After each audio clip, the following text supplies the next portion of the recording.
ये बॉल कितने का है? 10 रुपए। ये तो 20 रुपए का नहीं है। मैं नहीं जा। 10 रुपए। मैं नहीं जा। ना ना बात ना।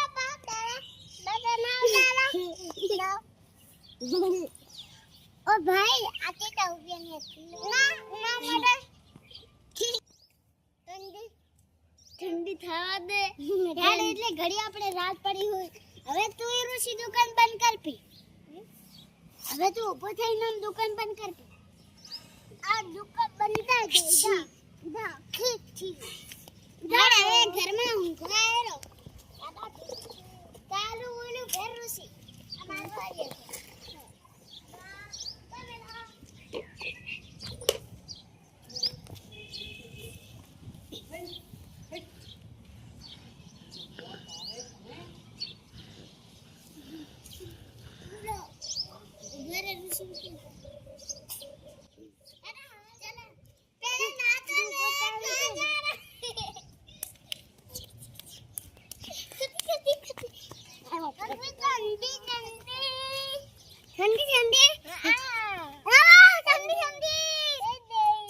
कितने रुपए हुए इसके?